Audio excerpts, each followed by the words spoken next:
એને મારી મમ્મી આમ આમ કાળી આંખોમાં કરતી હતી. આખી મારી મમ્મીની આંખોને કાળી કરી નાખી છે. મારું નામ ક્ષિતિશા સોની છે. મારી મમ્મીનું નામ ગીરા સોની છે. જી ફોર ગીરા સોની. મારી મમ્મીને 21મી તારીખ શનિવારે એસવીપી હોસ્પિટલમાં દાખલ કરવામાં આવ્યા હતા. મારી મમ્મીને એ વખતે અસ્થમા અને ડાયાબિટીસ હતો અને ખાંસીના મેજર પ્રોબ્લેમ માટે અમે એમને અહીંયા લાવ્યા હતા. અને 4 દિવસ નોર્મલ જનરલ વોર્ડમાં રહ્યા. ચોથા માળે રહ્યા પછી એ લોકોએ બ્રોન્કોસ્કોપી સજેસ્ટ કરી. બ્રોન્કોસ્કોપી એટલે આંતરડામાં કેમેરો નાખી અને આ લોકો અંદરનો કફ કાઢે. એ કફની પ્રોસિજર ચાલતી હતી. એ દરમિયાન મમ્મીને અસ્થમા અટેક આવ્યો અને એ લોકોએ કહ્યું કે બ્રોન્કોસ્કોપી થઈ જ નથી, એટલે એમને વેન્ટિલેશન પર લઈ જવાના હતા. હું કલાક સુધી બહાર રાહ જોતી હતી અને વોર્ડના એક માણસે આવી મને કહ્યું કે બ્રોન્કોસ્કોપી એમની થઈ રહી છે. કારણ કે કોઈ માણસે મને કહ્યું હતું કે અસ્થમા અટેક આવે તો ક્રિટિકલ સિચ્યુએશનમાં સર્જરી ના કરાય, પણ એ લોકોએ છતાં એ કરી. હવે જ્યારે મેં પૂછ્યું કે તમે કહ્યું કે પહેલાં આવી તો તમે સર્જરી શું કામ કરી, તો એ લોકોએ મને જણાવ્યું કે એ ડ્યુરિંગ ધ પ્રોસેસ આવી. દેન દે ચેન્જ ધ સ્ટેટમેન્ટ. એ લોકોએ એમાં બદલાવ કરી દીધો.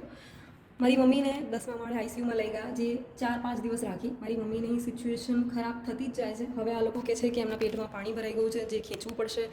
એમનું હાર્ટ 50% ચાલવા માંડ્યું છે એવું કહે છે.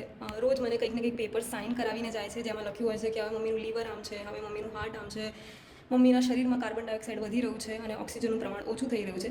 અને હું જે આઈસીયુની બહાર છું, જ્યાં બીજા બધા પેશન્ટનો પણ સેમ પ્રોબ્લેમ સાંભળી રહી છું કે ઓક્સિજન ઘટી ગયું છે અને કાર્બન ડાયોક્સાઇડ વધી રહ્યું છે. I don't know should I say this, but I have not seen અત્યાર સુધી અ પર્સન ગોઈંગ હેપીલી, થોડું પણ ખુશ થઈને એ આઈસીયુમાંથી જતું. મારી મમ્મીની કન્ડિશન વર્સ્ટ થતી જાય છે. અમે એ પેપર્સના ફોટો પાડવાનું એ લોકોને કહ્યું ત્યારે એ લોકોએ લગાતાર મને ના પાડી. છતાંય મેં કીધું કે મારે કરવું પડશે, કારણ કે હું એકલા હાથે મેનેજ કરી રહી છું, તો તમે મને સાઇન કરવા દો. ત્યારે એમને 2 પેપર્સ લઈને આવ્યા હતા. એમાંથી એક પેપર્સ જ્યારે ફોટો પાડવાની ખબર પડી ત્યારે એ લઈને જતા રહ્યા. અને એ બીજું પેપર મેં છતાંય એમને કીધું કે મને વાંચવું તો છે.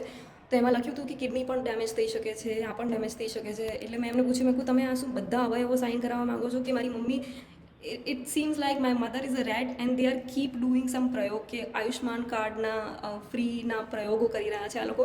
સિનિયર ડૉક્ટર સવારે એક જ વાર આવે છે અને મને સમજાઈ નથી રહ્યું શું કરું. આજે સવારે જ્યારે હું મારી મમ્મીને જોવા ગઈ આઈસીયુમાં, મારી મમ્મીની આંખોને એ લોકો આખી કાળી કરી નાખી છે. આખી મારી મમ્મીની આઈલીડ બ્લેક છે. એ લોકોએ મારી મમ્મીને શ્વાસની તકલીફ છે, પણ ઓક્સિજન માસ્ક એટલું જોરથી દબાવ્યું છે કે આવી રીતે એનું જે આઈ લ્યુબ્રિકેશન કહેવાય કે જે પણ વસ્તુ કહેવાય, I am not aware of it, એ આખી રાત અટકી ગયું. જ્યારે હું આખી રાત આ થયું, જ્યારે હું સવારે ગઈ મમ્મીને મળવા, તો એક વોર્ડનો માણસ હતો, એને મારી મમ્મી આમ આમ કાળી આંખોમાં કરતી હતી. આખી મારી મમ્મીની આંખોને કાળી કરી નાખી છે. અને એ કાળી આંખોમાં એક વોર્ડના માણસે મારી મમ્મીને ઓક્સિજનના પકડી રાખ્યું હતું. મેં અંદર જઈને 12 દિવસ પછી ગુસ્સો કરીને કીધું કે મારી મમ્મીને પ્લીઝ છોડો, એની આંખો કાળી થઈ ગઈ છે. મેં કેટલી મહેનતો કરી, રડી, ગુસ્સો કરીને કહ્યું કે તમે અત્યારે ડૉક્ટરને બોલાવો, હું તમને પૈસા આપવા પર તૈયાર છું. ત્યારે એ લોકોએ કેટલા 3 કે 4 કલાક પછી કે 2-3 કલાક પછી નગરી હોસ્પિટલમાંથી કન્સલ્ટ કરી અને એ જે ડૉક્ટર છે એ ડૉક્ટરને બોલાવ્યા. એ 2 સ્ટુડન્ટ ડૉક્ટર આવ્યા હતા કે કોણ, મને કોઈ જ જાણ નથી. અને મારી મમ્મીનું આંખોની ઉપર અત્યારે મારા મમ્મીની આંખોની ઉપર પટ્ટી બાંધવામાં આવી છે. મને સમજાઈ નથી રહ્યું કે આ લોકો કેવી રીતે ડીલ કરી રહ્યા છે. મારી મમ્મીની ઉપર કોઈ પ્રકારના પ્રયોગ થઈ રહ્યા છે કે શું થઈ રહ્યું છે, મને કંઈ સમજાતું નથી. મારી મમ્મી બિલકુલ સારી કન્ડિશનમાં આવી હતી, but now she is worst. There is no eye doctor in SVP.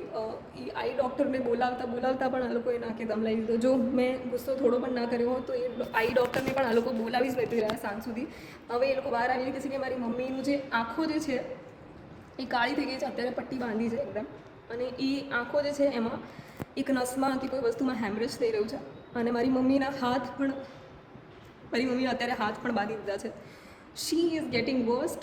અત્યારે એને હાથમાં એટલી બધી નસો પંક્ચર કરી નાખી છે કે અહીંયાથી એ લોકોને હવે અહીંયાથી નસ જ નથી મળી રહી ઇન્જેક્શન આપવા માટે. તો એ લોકોએ અહીંયા કાણું કરીને નાખી છે. એ બધી પાઇપ કે સોય કે જે પણ બધું કહેવાય, જે વ્યક્તિ આવે અપાર પ્રયાસો કરી રહ્યા છે. મારી મમ્મીનું પેટ કઠણ થઈ ગયું છે અને એને ફૂડ નથી જઈ રહ્યું, એને ઉલટીઓ થઈ રહી છે. શી કાન્ટ ડુ, એને વોટર પણ નથી જઈ રહ્યું એના શરીરમાં.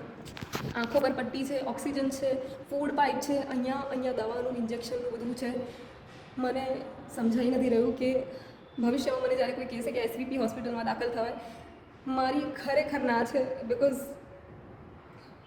મારી મમ્મી ખરેખર સારી સિચ્યુએશનમાં આવી હતી.